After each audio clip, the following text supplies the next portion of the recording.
On parle de la BSECO. Je vois directement M. Patinker et Tangomo aussi que je salue. Et en même temps, Papa Junior Konudo Limo et oui, des gros bisous à toi. Quand on voit BSECO, on voit les personnes phares qui couvrent la plupart des activités de la BSECO. Merci, on est de retour après la petite pause publicitaire. C'est bien, merci. Le numéro il est là, il s'affiche pas de vos écrans. Mais comme je vous l'avais promis, tous doit inviter à Bissomonko, comme on est dans le baki, et Kokani na Jika. Donc, avec Jika, on va expliquer Bisso. Ah ouais? Sans plus tarder, on va l'appeler. Il s'appelle Chalele Jiken. Votre artiste, c'est que vous connaissez très bien. Alors, sous vos applaudissements à la maison, comme j'ai l'habitude de dire, il va faire son entrée. Allez, on applaudit. Si. Bonjour. Bonjour, artiste. Bonjour maman, ça va? Super, ça va très bien. Bien. Fin de semaine, et on peut fêter. Oui, Et le tout. fête. La fête, c'est l'équipe bien. La fête à Saint-Valentin et tout, ça s'est bien passé. Mais, mieux vaut qu'on en parle, frère. On Mieux en vaut parle qu'on pas. un message, bateau, comme le soit. Bon, commentaire est belé. Il y a pas Et de toi, problème. comment tu vas? Ouais, moi j'y vais bien, je me porte à merveille. Ça va. Look, caca, lunettes. Non, c'est bien, ok. Comment on est? Et qu'on a Jika. Comment on est Jiken? Oui, bien, très bien. Comment on est Jika? T'as quoi, c'est pas Bimisi? Pourquoi, bah, Jika? À la télévision, bah, griffe. Bon. Non, le bébé était. Je répète encore, comment tu vas? Ouais, ça va très bien. Ça va très bien. Oui, ça va. Alors, comment s'est passé ta Saint-Valentin? Le quoi, on a retourné au compliment. Saint-Valentin, ça s'est passé normal. Petit fleur. Ndeti kaka ba jour nyonso ezalaka. Bassin ezalaka nango ebele. Bassin na semaine, na année, na mois ezalaka ebele. Parce que biso sikoyo tokangamaka ndeka na Saint-Valentin. Bassin Nicolas Tout le ezali. monde tout le monde à la place B, tout à la place B, chérie, toi chérie, on a souka, place à Tcharabiso à Mitema. Donc, c'est un jour spécial, les gars, c'est dédié spécifiquement. T'es bon, elegi malamu. Et on peut dire fleur? Plus que ça. Ok. Napesaki En tout cas, flair. on peut dire fleur, normalement, vous t'es pas là. Napesaki flair, n'a plus que Les ça. gentlemen, vous êtes où les fleurs, pas les fleurs accompagnées n'a pas billet, Tes billets, tes so me senti moi si ba billet ils rappellent bien te. Et ça vient de la nuit. Oh, De temps en temps oui. Et puis, moi, flair, bouquet, flair. Et c'est pas trop en fait notre culture, ce qui est vrai. Hein, j'ai essayé de parler avec plusieurs filles. C'est vrai que bah, je mon cas copier, mais ce qui est en réalité des choses, culture, au moins européenne, ça va fleur, même ici, vous voyez, c'est vraiment pas notre culture. Même dans chaque événement, bah, ça va fleur. Si on voit dans les cultures européennes, la fête, la matanga, même la sorte de fleur, mais Ouais, biso vraiment, ah ouais, culture, on est artistes, biso, ils sont intéressés, biso, aux fleurs, bon, c'est chilling, on va Ils ont bon ouais.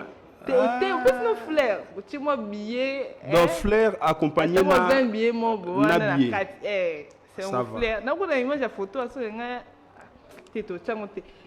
C'est qu'on peut dire que flair plus que flair. Na bandeli, na pesa qui flair, n'a plus que ça. Yo. Vous comprenez? Ce sont des personnes comme ça qu'on cherche. Ce sont des personnes comme ça qu'on cherche. Maman place aux ariums, tout ce qui flair n'a plus que ça. On te salue, hein. Puis un gros bisou. Alors on va revenir. Hein, Chalele a disparu. Enfin, je ne dis pas qu'il a disparu, mais on parle en termes de musique. Bon, on va en revenir. Mais avant tout, on peut aller des questions. Mais avant tout développer, on est bandé. On va aller mollo, on commence. Escalier, on finit. Arbitre corrompu pour puis c'est une explication. Puis en fait, explication, moi je connais quand même la plupart des choses parce qu'on a discuté avec lui, mais c'est une philosophie, c'est aussi une autre façon de voir les choses. Le musicien a une technique, a une donc il peut se copier, peut-être il peut copier il ça la radio mais qui peut s'imiter. Donc chacun doit se spécifier dans alors je reviens vers toi, monsieur l'amoureux.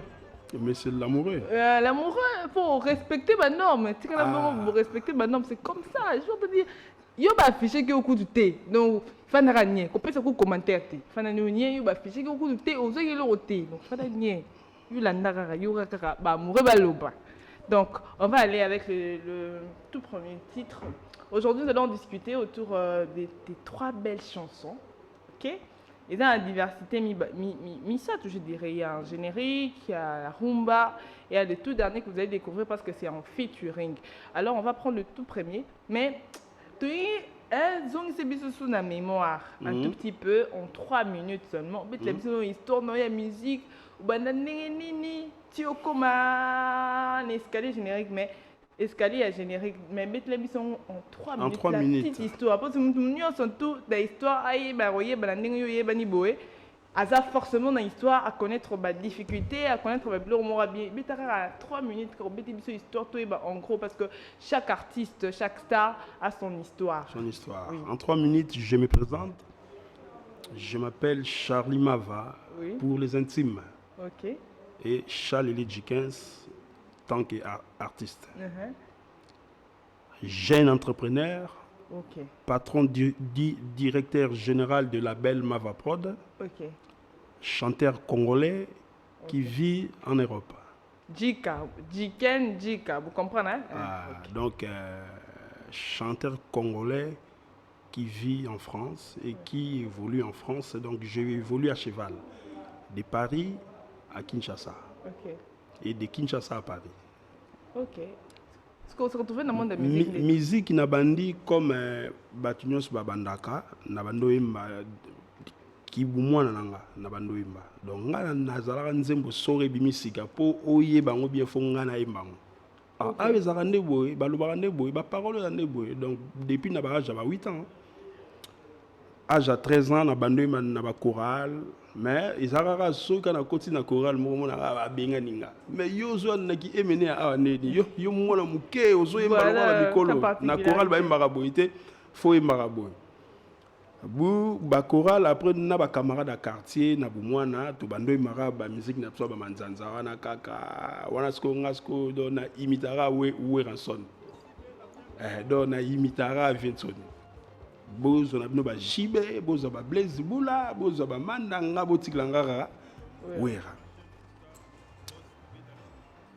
Après au sala getoé auto toke poto, j'avais 12 à 13 ans quand je suis parti na komi poto na bando tanga ba classe na ngai tant na ko poussa na moi muke na zongeli sous musique. Il y a ba quartier kaka na ba camarade ba rap on a serra tout ça la rap en même temps tout mélanger. Rap naba oya biso parce que ngai nazaki plus côté oya biso ba camarade nanga msu to kol na bona poto balaki koto rap na grand frère na ngai to betana biso ka bongo kaka bongo to retomber na auditeur mon que je salue en passant venanga Simon Maïlo. OK. Aza première moto à côté sa studio na poto. OK. Na 1997. Donc, comme on dit, na 97. Yenda kota ibiso studio. Toza ibana mikepe kaka. Tozo imara on mekameka. Yende sko mtu a memagi biso envers Emenea. Po azaki producteur ya Emenea. Abina Emenea ezana ba petit moko bazo yemba ba bana ba koli na poto. Mais bazo yemba mingi le roi wenge le roi yo. OK. Bon, après toyo kutana sec bidens. OK. Papa na Leni bidens. Yende sko mta commissaire ngapena donc musicien professionnel. OK. Ceux qui copent ezali ya nzonzing de tolobara abanda koya kozwanga na sala animation et puis en même temps na sala ba cœur ya ba chanson.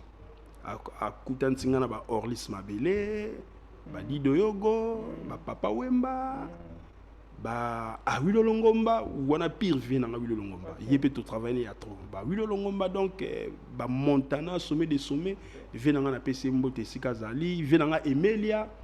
Donc, à coup de temps, à même ce qu'on a monde yango pena, donc jusqu'à aujourd'hui, ils ont dit que nous avons travaillé quand on a battu après bon, tant on a commis pena au col, on a moni, on a remis un peu mûr, on a bandisco qui n'est pas dans cela dans moko. Exactement. Alors parlons du savoir-faire Nanzela et Moko Aponi. On va prendre le tout premier titre, Escalier générique. C'est un titre que je rappelle, il a été tourné à Univers Télévision. Tolanda, on extrait ce générique et puis on va retourner. Ce sera pour décortiquer et continuer. C'est parti.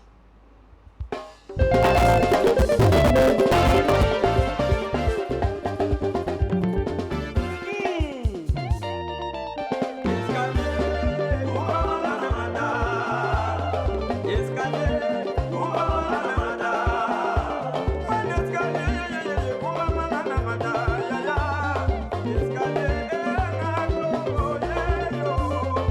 Capitaine Tsungidi, 21e siècle.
Mélodie avec beaucoup de danse.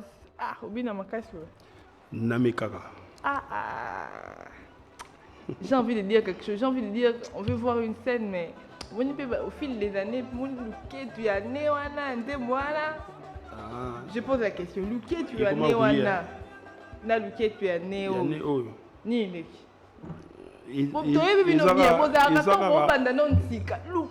Te wana kutu to album wana kutu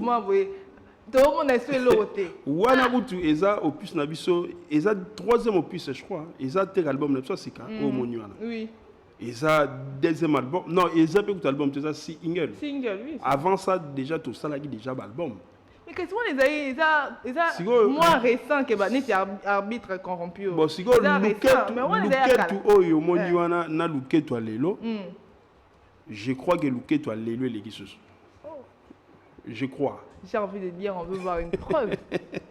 Même les personnes qui nous suivent, je crois qu'ils ont envie de voir une preuve. Nathan, un message Bonjour, c'est Fiston Daya depuis Brazzaville. Je demande la chanson de Moïse Mbi et Tangonaye pour faire plaisir à mon cœur, Bénédicte Ngassi. J'espère qu'au PC qui fleur n'a plus que fleur. Et comme hymne national, j'espère que le 14, aux dédié au PC qui fleur. Alors bonjour, c'est Ilunga Kabuika Oché depuis Matadi Kibala. Gaz Mawete 500. Ok. Toi, l'artiste, un biso un biso bonjour Ketia, bonjour à toi. Yeah. Bon, je prends 2 messages et puis on continue. C'est Bosco, petit boss. Je demande la chanson de Fali Ipupa, Amour. Le tout dernier, on évolue. Continuez à écrire, même des questions sur l'artiste. Ceux qui ont une question en particulier, nous posons l'artiste, nous posons la fan, il est trop. Vous avez la question, vous allez répondre. Il est en direct, nous sommes en direct de la télévision, donc si vous posez des questions, on a autant à répondre. Salut, c'est Adolphe Mukaya depuis Sélé. Je demande la chanson de Bisengo Yalola du pasteur Mike Kalambaya. On va voir, juste après l'invité, comment vous satisfaire. Nous, on sait finir avec l'invité et satisfaire vos demandes. Alors, on a zone sous Obi Luketu Alléluia plus. Donc, plus. Non, je crois. Je crois. Je crois que le Ketu Allélo, il a plus que. J'ai envie de dire. On veut voir un extrait ici en live. Le Ketu. Oui. J'ai envie. Et ceux qui n'ont aucun envie. Bon, c'est pas grave. Raconte-nous ce qu'on veut. On verra ça après alors. On verra. En tout cas, moi j'ai envie de voir ça. Pour toi, bien Bozarane Banleli. Oh, donc ne bandeli tomi pesaka après temps Makasi. après to Mais et comme on a normal comme ka ba feinte ka o ça c'est obligé net moi plus ba danser non on va so buka na kuna donc yo mo sale liga charisme o sale li leader donc voilà, c'est une chanson tournée au sein d'Univers Télévision. Vous avez vu nos bureaux, votre baby Univers Télévision, bien bon monde. Vous avez compris aussi, c'est au sein de la Cité du Fleuve qu'a été tourné ce beau clip. Alors, petit bisou en 1 minute seulement parce qu'on va évoluer. Générique. Ça parle de quoi? Générique aux aïe, fondement ni le bélanine. Non, en fait, les génériques, ils ont le bélané, ils ont le bélara ambiance dans Tozobina et puis cri phare n'a plus ça escalier. Escalier, Goumba Mangana Mata. Et puis, deuxième cri phare, Zali, Mutambo. Azobwa, wanasko animateur n'a Azobwaka. Yaya Mutambo Libala, Yaya Mutambo Libala, Bongaka na Libale. Abwaki boy soki ofandi na chalele jiko komona lengi ya libala bayeba bimana ndakwa mabale bazangaka pasa donc so ofandi na chalele jike nanga oromona elengi ya libala même mais tu dois sentir qui mené ya même quand tu veux faire donc voilà quoi donc et le belango loroté et le beliga qui apesiga message qui est escalier gumba mangana mata question de curiosité.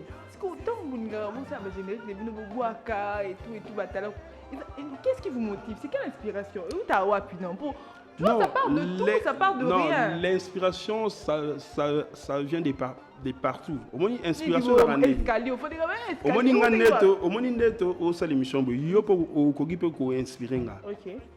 Inspirer na sali penzembo ou bien na sali pécri par rapport à yo nonza boye na monio a ou bien ndeka to fandi boye li solo moreleki etikenga na tikali nango mabino boye baté ngaka nem na yebi na tikali longtemps na comment on a parlé na fandi na développer yango bon mko to sali loro boye to zuango to meki na ko to meko chango to tala soki opesani donc l'inspiration ça vient de partout.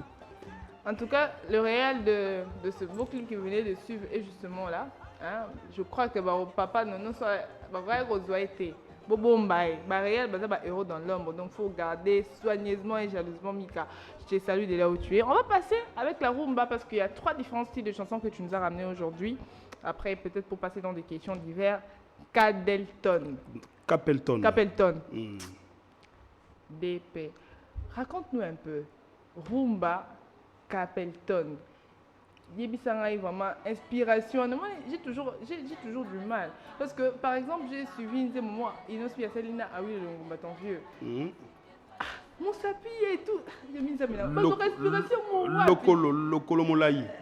Ma Kolomilai, voilà. Non, mais inspiration. Azalaki Sika Moroboye a s'inspirer de l'Oromoko. Azalaki inspiration, n'y a ce outara de quelque part. Donc, Azalaki Sika. A yogi li solo bien moni likambu et inspiré à quel studio ça les nzembo a fini ne mutute Capelton et Lexani Capelton et za blaze en fait ils a combo ya mutu capella parce qu'on a argot ce qu'on au lieu de benga capella Capelton donc Capelton wana combo mukarame oui ngol bani. Mais faut tout na radio et puis tout ça dit baraba OK. Donc Capella. Mukarame donc yope non la boy oza mukarame ya mutu. OK. Donc oza mupanzi ya mutu. OK. Donc oza mukarame ya mutu. Donc Capelton Oliva Capella to chana argo Capelton. OK. Donc ils ont zemo ya mama na bana. Na fanda ina parlé na prêtre na parlé mère qui a zo keninga na bulega inspiration et na sali nzembo. En direct d'Univers Télévision, on va suivre Capelton en extrait. Hein, on va revenir pour continuer. On suit l'extrait de la chanson et puis on va revenir. Ce sera pour décortiquer avec l'artiste. C'est parti. C'était un jeune marin. Qui revenait de guerre avec son régiment pour aller voir Abel, avec sa bien-aimée. Le jeune marin s'en va, je les parents t'appellent bonjour père et mère, ainsi que frères et sœurs, sans oublier Abel, Abel sa bien-aimée.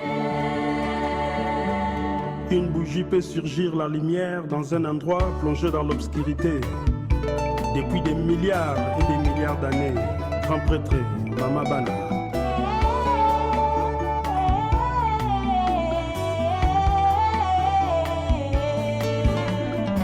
Oliva, grand prêtre mère, Mama ya Bana, Yokalo Samo, Charlie Jikaleli, Naebi Mabeo, Nana Sala, Melama ya Pio, Kikisa Motema, Bosana Mansoma, Imalekaki, Ngaise Wayo, Nalela Motona, Irène Mava, la voix angélique, séduire Bangode.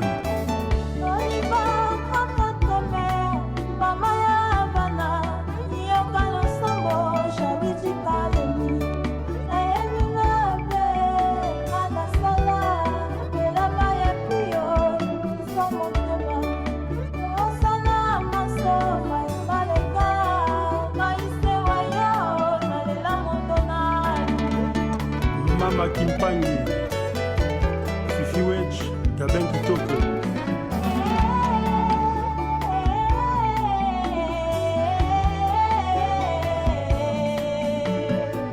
Anga ndako ya nganga nakota kateo, anga mpungo ya bato nasimba teo, anga banzale ya bato lidalula teo, motema nanga sepana.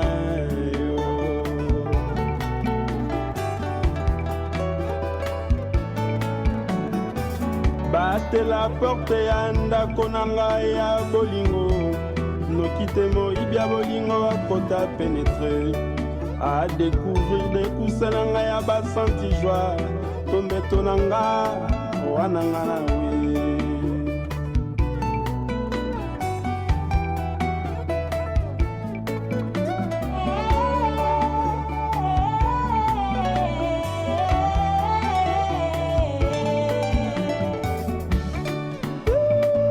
Aïe, Luzada, Mbadi Mama, Luzada, Tongosa. Olivier Chimanga, Chimangologie, unité de mesure. Bana ya kati, unité mama zeo, baloni nangaya, naboya. Natali kapeto, yokito kwa bongwana, manazingi maboko, nabani kolela. Ayaya, nabani kolela.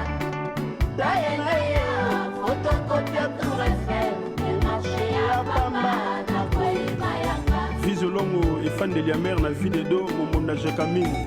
Wana makanise kominga musika avait saisonné 70 ans en arrière. Zelanga na koya mwana ya mama butuna la liteo se kozela yo lekia Sandrine yaya na Karel Magali Jonathan Katseo mwana mwesio mwana mafosi oh yeah nana flere dilo capitaine Bige Menga Vichy Lorenzo Jonathan Mava Chimanga Logie unité de mesure Beta Lindanda Jika Sepela Frank Senteo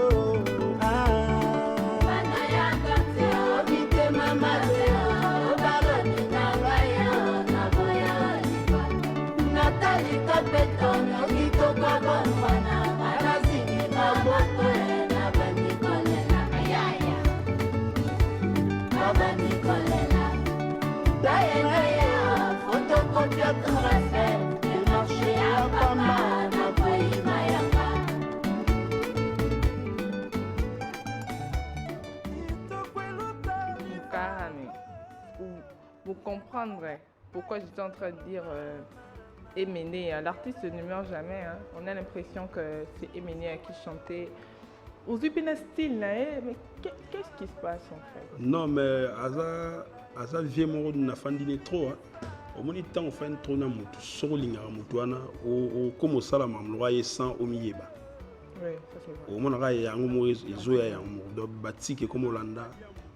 Au moins, il y a un mot. Mais voix, ils arrivent déjà depuis ton voix depuis ton amour, que bon, il y a tant à Zunga aussi, n'a pas masananga. Au moins, il y a tant à quoi prendre sur Yemba. Au moins, il y a un système où soit sur l'accès au Yemba, toi, il m'a l'icolo, il y a un baril à ces mais au bandogé, on a tendance, il y a. Donc, au bandogé, il y a tendance à n'engager à Yemba. Ok. Ozomona bosco à chaque fois quoi prendre sur Yemba, Bayemba Raboy, bon, le roi vous déjà Makambega le rôle là. En tout cas, mais déjà, les voix sont similaires. Hein. Bah, déjà, il a fallu juste un peu plus de travail pour qu'on voit même nuance. Donc, nuance. Donc, musicien faut nuance et puis charme. Ceux qui nuance n'a charme, ça te va en couille. Donc, voilà. C'était une très belle chanson en tout cas. Merci. Il y a Saint-Valentin à dédier. Mon nion, tu vas faire que vous flirtez. Carte de V à ta. Oh, bah, t'es carrément. Aux 8 à ta message. Aux 8 au-delà de tout, à ta sortie. Tu vas tirer un andaku. N'engé baseball à l'obaki. Dédié Nzembo. Moi, je suis très gentil. Moi, l'artiste. Hein. Bah, si mon message n'est pas un message à bateau, les 14, bah, je vais l'ôter. Oui, ça va. Bah, je le côté, mais ni cadeau ni sikoyo po na pona ozwa eloko fo ozala pe na moto apeso ngo kasi pe o baza o bazuite ba bon sikoyo ngai na koloba na ba oyo baza na bato OK mais bazuite balemba te bakanga motema esili nango te 2024 Saint-Valentin monsieur ezoya bakozwa c'est entre guillemets, je dis rien. Mais si au moins il peut les problèmes mes amis makambu au moins il peut ba fille à l'élope on semble au pauvre PC cadeau Saint-Valentin qui au camarade na iPhone 11 na iPhone 12 na iPhone au moins noko yemo kuta osala lem su koni mais yo comme noko ela ba iPhone yo mona mama ba Saint-Valentin au moins bina noko wana la de base akimi na ye akimi ote tant ça kufaki tozaki na matadiki bala tozaki boy na téléphone charge ezalaki te donc ezalaka ke bazo kimaka ka dépense bino net ba fille lelo faut bo doser des dépenses pour yo dana muno sala bon yo sala na yo c'est normal mais ça ba petit mso sala raté mais on a na iPhone 13 si go soko otunye mais bon moi pour bando tunye ba question beleza te pour sa vie privée na ye ozomona yo kope no pesio ninyo nga ba pengelo te nga kutu nazara na iPhone boy mais ba sombeli nga so iPhone boy donc mon temps na chance na ye mon temps ndenge ba o ba zuite ba de la Saint-Valentin 2014 Hello kope mi pasuki kanga motema donc voilà il fallait somba il fallait ceux qui na Saint-Valentin simbité peut-être na mars Zarani journée de la femme on espère on garde la foi en Dieu en tout cas arbitre corrompu c'est sur ça j'ai beaucoup de questions ambigu évidemment mais il faut artiste à éclaircir biso mais on a préféré encore qu'on ait en musique pour suivre cette chanson cette fois c'est en featuring avec Weranson, le maestro que vous connaissez très bien. Une chanson sortie il y a 6 mois. J'ai une panoplie de questions qui viennent comme ça, qui vient. On a préféré tout suivre dans savoir faire et là en boucle. Et puis expliquer bien ce marambo belle manteau là nous.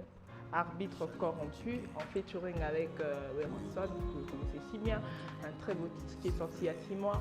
Et puis on va revenir toujours en Chine. C'est parti. Mélodie oyo nayembeli yo eza oyo baage babongiselaka njakoma mokola jugema na biso bato mpona mawe kozala mingi oyaya simoki ya mongana nabeleli yo nabondeli yo na ndenge nyonso olingi oyoka te nini olingi nga nasala oyo pardonenga biyaki ye atako mabe ya Barabas ezalaki remplacé par Jésus-Christ yeye zwa mabe na nga remplaçango na malamu Jibril biyaki Tetenda ya Rachel Futa boss Abedachou Yala Lema bombela muyaka pro bolingo nanga yeye amour nanga nzoka mboka bolingo bisengo kaka te kolela mpe ezalaka ozila kokote chamo milimo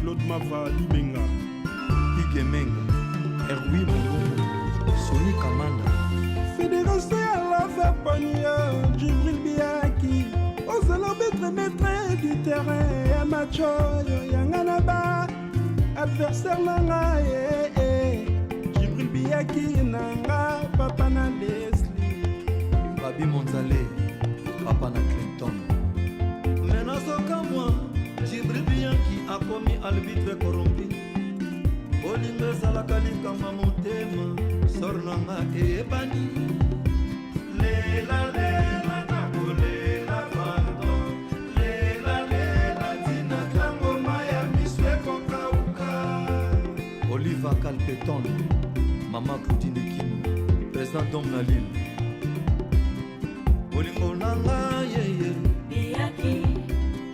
amour nanga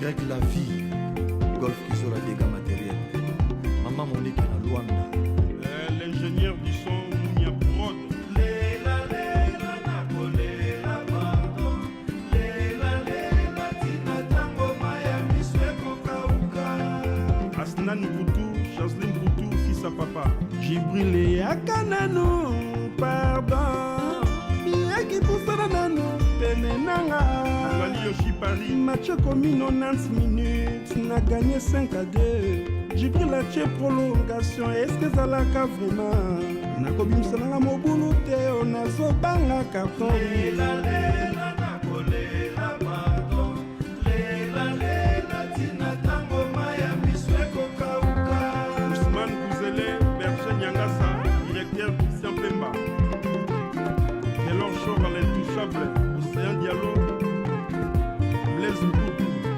Jobac l'orphelin Chacha Service Mouya Bagissa Dekanto Kunzi Christian Mava Kaden Sungidi José Likimba Appellation Sélébaï Hervien Zaba Adonis Yankodila Kishi Lorenzo Aurélie Pamou Bernadette Willou Refred Mbunda Zube de Tubek Toussaint Mbumba Miguel Niema Léonel Mayakampongo Abichu Gang Beki Kilutu Ousmane Poka Charlie Konga Yannick Wawa. La réalisation de Yannick Wawa, un clip tourné à Paris, tout près de la Tour Eiffel, j'ai toutes les précisions au sentir. Une chanson produite par la maison Monzale Prod qui a réalisé, bon voilà, big up à toute l'équipe. Une chanson écrite par 3 arrangeurs. J'ai envie de dire que mixage P et filtre P voix ben perfection P moussoussou, et KIP. Tout est bien. Équipe arrangeur X, Y, Z. Est-ce que na passage surtout tout le monde est mon tricage mais ça les minanzembo. Pour l'équipe à 3 arrangeurs, combien d'erreurs oh balongoli. Non. La chanson a perdu son authenticité ou pas? Non, et ça qui est tout banda nzemona Mounia Prod Studio. OK. Na PC Mbote Sikazali. Yé nasaki programmation, a joué biso pe ba prise de voix. Après nzembo eyeki ça. Et na maison Werasonic avec Sony Kamana qui je salue. Na staff tu ya Wera. Pour na vie Ayemba. Le vieux Vangantama Weranson Ayemba. Et puis nous avons besoin de Paris.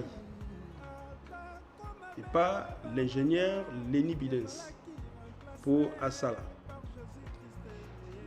Asala mixage et puis Asala mastering. Donc il y a ensemble il y a ingénieur on a nous aussi on a PC fouille. Question à lobby et japonais hésite pas bien perfection belité. C'est pour ça que ça veut dire nous avons besoin et à capella pour essayer de tester. On va tester ensemble l'authenticité. Pardon. Bien que pour ça nous penenanga. Match commis 90 minutes, n'a gagné 5 à 2. Djibril a tché prolongation, est-ce qu'azalaka vraiment? Na kobi misonanga mabulu te, na zobanga, carton rouge. On applaudit, hein. Sigo, yo sigo, Trika journée zawap. Ils ont la musique, ils non, la confiance n'exclut pas le contrôle. C'est vrai qu'on fait confiance, mais la confiance n'exclut pas le contrôle. On avait envie de savoir l'authenticité parce que l'équipe a 3 arrangeurs. Moi, je me suis posé directement la question. Pourquoi? Et l'équipe a 3 arrangeurs. Non. Et l'équipe a 3 arrangeurs par rapport à arrangeur à la Guinée Moussana et Osala. Et pourquoi avec Namsa vous êtes en train de juger que Moussou c'est la faculté on a été ou soit c'était qui trop exigeant parce qu'il était un featuring avec un grand qu'il a exigé tout ce passage là. On travaille quand on travaille avec un grand comme Oueranson, Jibim Pianabatona Nyos. Il faut aussi qualité suivre. Tant on sala Moussala na ba viwana. Il faut sala Moussala o ils ont un niveau ya ba viwana. OK. Yo sala Moussala te ya niveau mo ya C et puis tant il y a joué moment te image na NDPzo beba. Et puis donc il a l'air content aussi dans le clip tout le monde même tana na sengo ya ko. Azana sengo parce que musique to sali ya bien, clip peut to sali ya bien. Parce que tout le monde a artiste ça ça fitting so tali ka tel la clip mo yango te. Azali na kala ayeka ka chaka elongi ka pas soutenir ka artiste. Ça se voit nous les gens qui suivent là.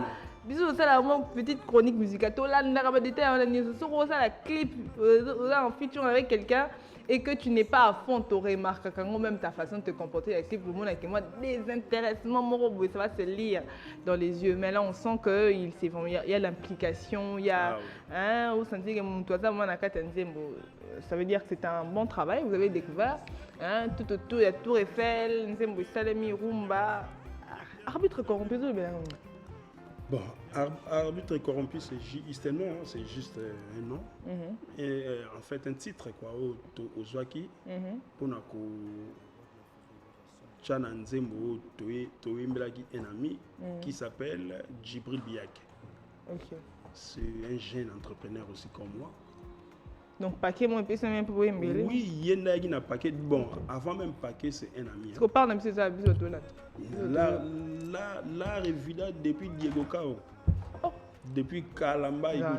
Donc, c'est un ami. Pardon, non, Bimate.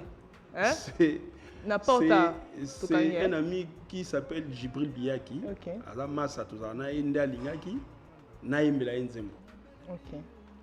Alinga na Imbela Nzembo. Inspiration yaki na et ça les seuls Nzembo on a travaillé na ba parolier. Pour nga depuis na banda musique non on a travaillé na parolier. Pour nga mo be na pe parolier. Oui. Mais Nzembo oyo na pesi mbote sika za li petit na nga za stos. Na bosa na oteye aida ki biso pe na ba parole na Nzembo oyo.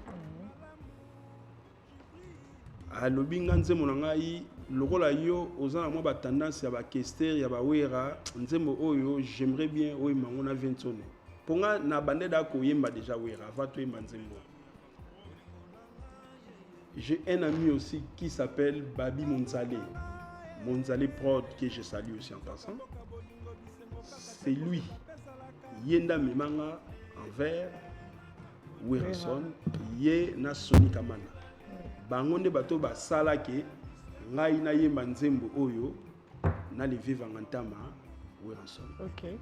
Parce que vieux avant même Naya Toemba ayoka ngapé déjà depuis kala ayebi travail pour we rappelle au moni bango bandeni so il peut travail za moins à olinga pété boyemba mais à mon avis savoir faire na capacité intellectuelle musicalement o ngana zanango yango après ta kinga main forte poto sala featuring o so il benga travail za ite ne 20 sonne pas ngolinga no imba exactement mais vieux temps so yogi ba kundulu yogi ba mpema abi pecho yo a mystique photo imba exactement donc grâce à Babi Monzale que je salue na Djibril Biake Sony Kamana Pigeme na Paris London Erwin Mulumbu Richie Lorenzo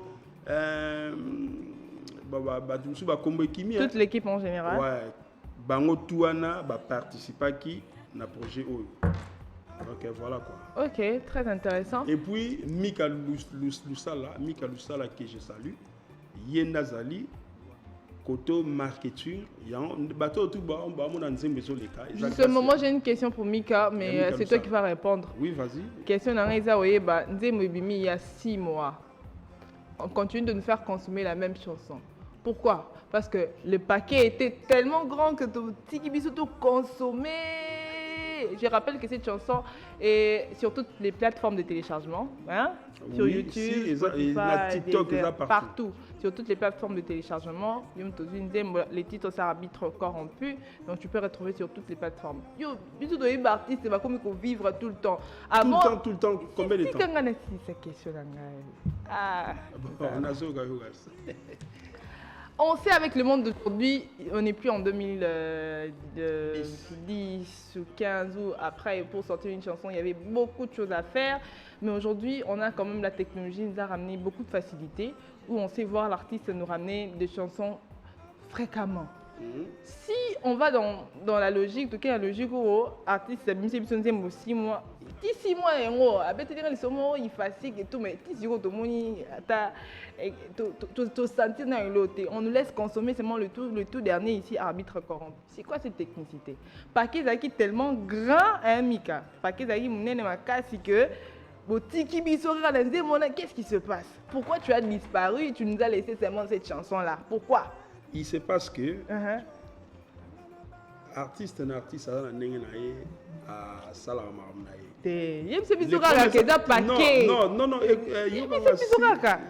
vous plaît. Ceux qui ne comprennent mes messages, donc chaque 2 mois. Pas chaque 2 mois, mais quand chaque même 3 mois, ou 4 mois. dire que 6 mois, surtout le bic, ça calcule. On est à la télé. Si on doit sortir une chanson chaque 6 mois, ou bien après 6 mois, c'est-à-dire que l'artiste a une année, combien? 3 chansons. Non. Au ministère en janvier, en juin, en décembre. C'est ça? Non. Pourquoi cette particularité où les Tiki Bissou consommés pendant 6 mois? Donc, pas qu'ils arrivent non, Nzembo Oyo est single. Ils ont Nzembo Oyo, ils ont annoncé album Tango Goya.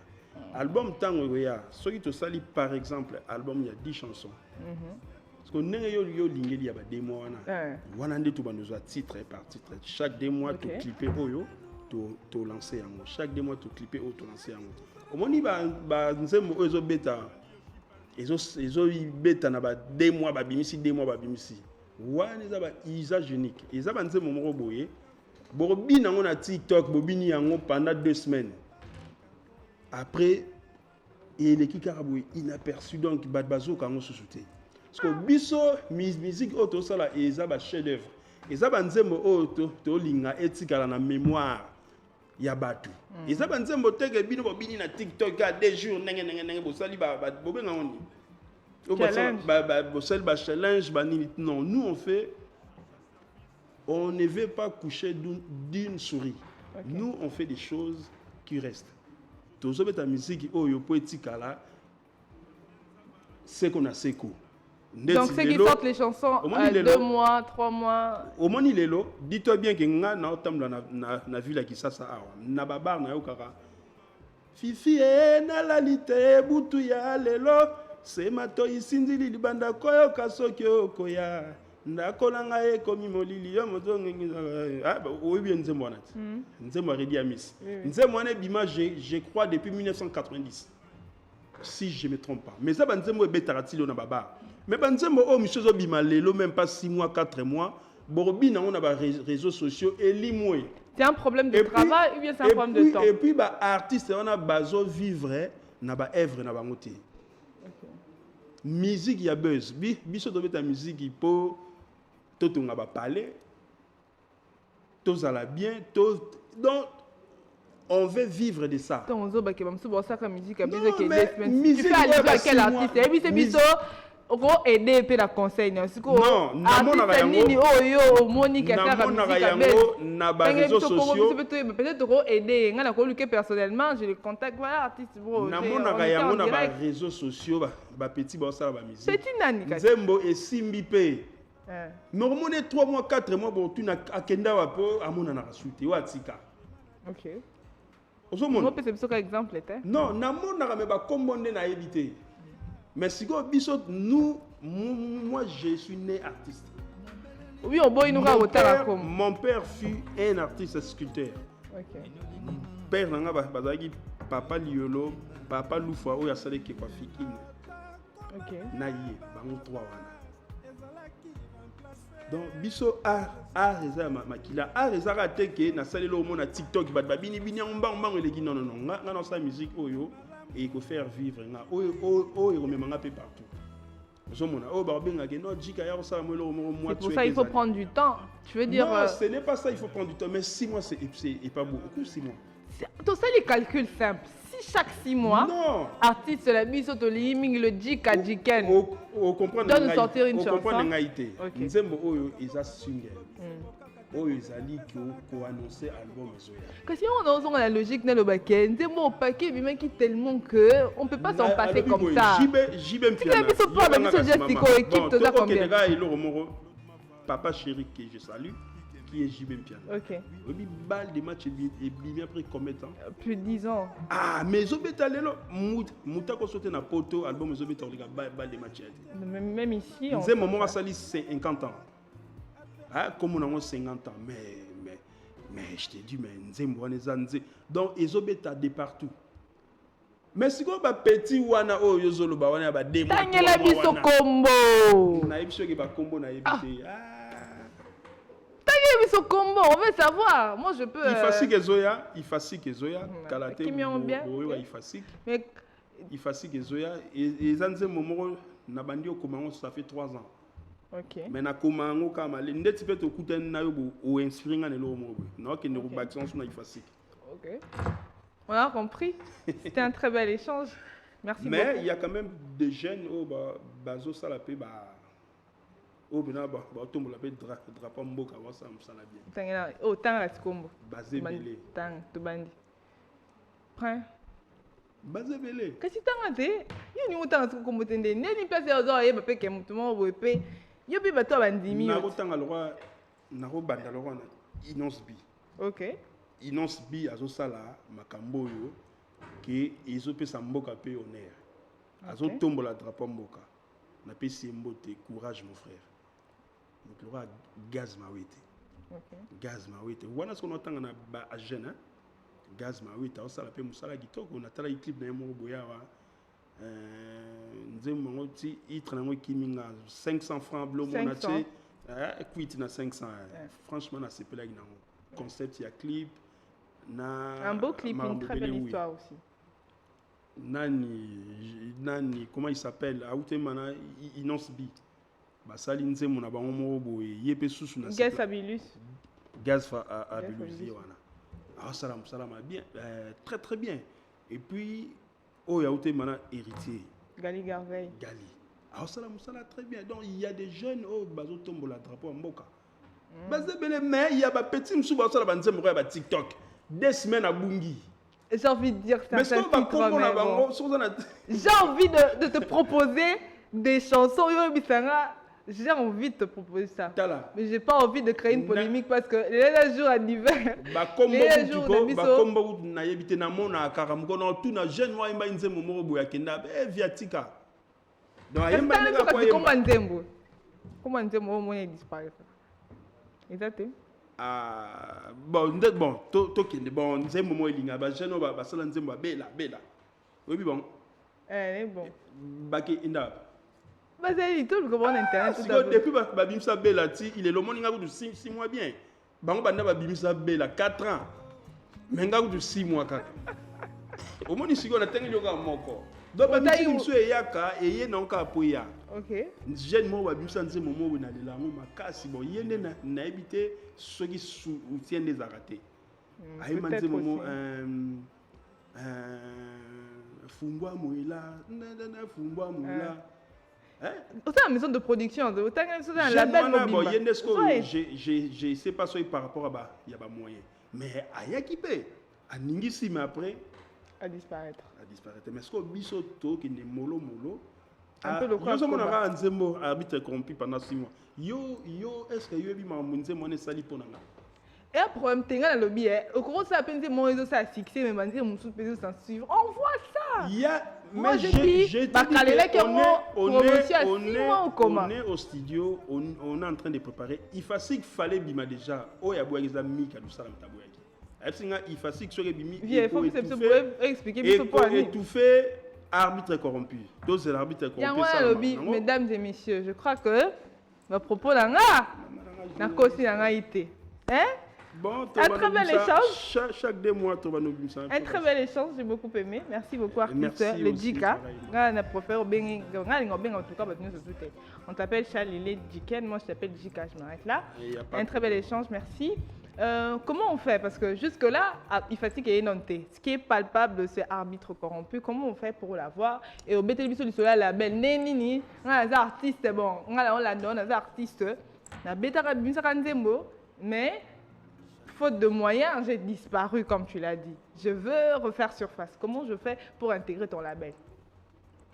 Label Nanga va prod. Oui. Non, mais ceux qui sont sur la plateforme et tout, comme les bisous, avec Charles Lélé Djikens officiel. Charles Lélé Djikens, ça soit sur Facebook, ça soit sur Instagram, avec Charles Lélé Djikens, comme les bisous, tu répondre. Ok, il y a des critères à remplir pour... Non. Bon, ceux qui ont béni au solo, il y a quelqu'un qui s'occupe de ça. Ils ont gâté. Ils ont vraiment que Moutoua ceux qui parlent en Wazali. Ceux qui au Komeli Bisso, bon, Solana Moutoua ceux qui parlent en Wazali, s'il faut faire comment pour intégrer la belle Amava Prod. Merci beaucoup, un très bel échange encore, je le rappelle. J'ai été accompagnée aujourd'hui de votre artiste. On va dire que l'artiste ne meurt jamais. On a l'impression qu'il est mené à Zongi. Hein? Les gens se disaient, voilà, comment on fait? Bien, puis non, bon, ils ont la nuance, mais non, mais c'est vrai. En fait, le problème, c'est que cette touche-là qu'on croyait perdre, mais après, on trouve aussi beaucoup de différences, par exemple. Ouais, mais on sent quand même que moi, voix, non, ton nom, les éléments particularités. Et mené à Aza, en fait, Aza, mouvement de. Biso, toi, génération Wingé. Génération Wingé. N'a ton moi, je suis Wingé trop. Moi, je suis grand frère dans la Tinanga. Grand frère dans la Tinanga, dans ma archer, tant on a accueilli. Et ça y est, premier faneur en Zembo. Il y a Emene, Nzembo, moi, je suis nakoya mokola samedi yo nampo kwa nakoya ko konsole yo kasi lisumu mpo na nga nazonga libala yokosinga siko namoni nzembo loa wenge natuni grand frère na zone nzembo wenge habité wali ya wenge de la Victoria eza ebene par là siko yo nakoma kolinga ko yebaka siko nzambe pas sali na kepoto na yo okuta na pena producteur na ye producteur na ya meminga pe pa na ye donc voilà. Merci beaucoup. Comment on fait pour vous joindre pour peut-être tout le monde a besoin de ça featuring ou bien quelconque soutien, une personne qui a aimé l'échange d'aujourd'hui? J'ai dit n'a pas si va coordonner tout Instagram eza Charles Lélé Djikens. OK.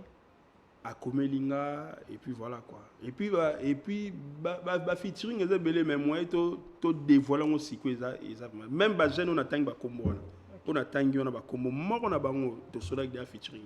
OK. Merci beaucoup.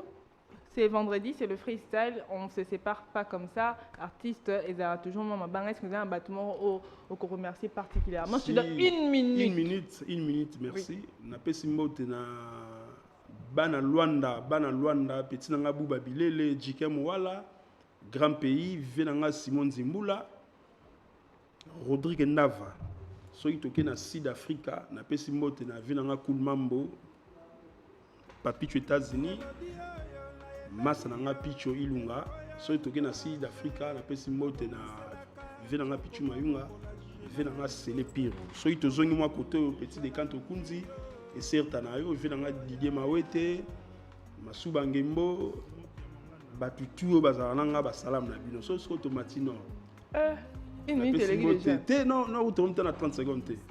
On appelle ce mot Christian Mava, les grands diplomates, Kaden Tsungidi, 21e siècle, Clo l'Empereur, il y a Sonia Galesami, Venanga Simon Rango, Juif Noir, et certes, et puis comme monsieur Ekimi, comme monsieur Ekimi, et puis Bozé on a Ebele. Tanguy Taï Baraka. Et moi, je m'en vais dire merci à toute mon équipe technique, chapeautée par la direction de programme Carlos Pacassa, l'assistance réalisation, je vois Fils et Fili, Landry Foucault, la prise de vue Papa Nononumbi, Kevin Mondo, merci à Claudine Odia, merci à Sandy Toussamba, merci à toute l'équipe. Vous êtes très nombreux, Denise Mavinga, vous êtes nombreux en tout cas. Si c'est possible, je ne sais pas, Papa Landry, est-ce que tu es satisfaire à ta... Deux demandes, il y a Batnebis avant tous clôturer ou comment? Donc, on va se séparer avec l'artiste et puis on va prendre quelques sélections selon vos messages. Avant il y a une personne qui m'a écrit qui a vraiment aimé ta prestation. Merci beaucoup. Bonjour ma soeur, c'est Jimmy depuis Mongafula. Je demande la chanson de David au Kid Fit Adam Kizi pour faire plaisir à moi-même. On va prendre quelques chansons pour vous faire plaisir en se séparant de notre très cher invité et puis on va revenir, ce sera pour clôturer. C'est parti. Adversaire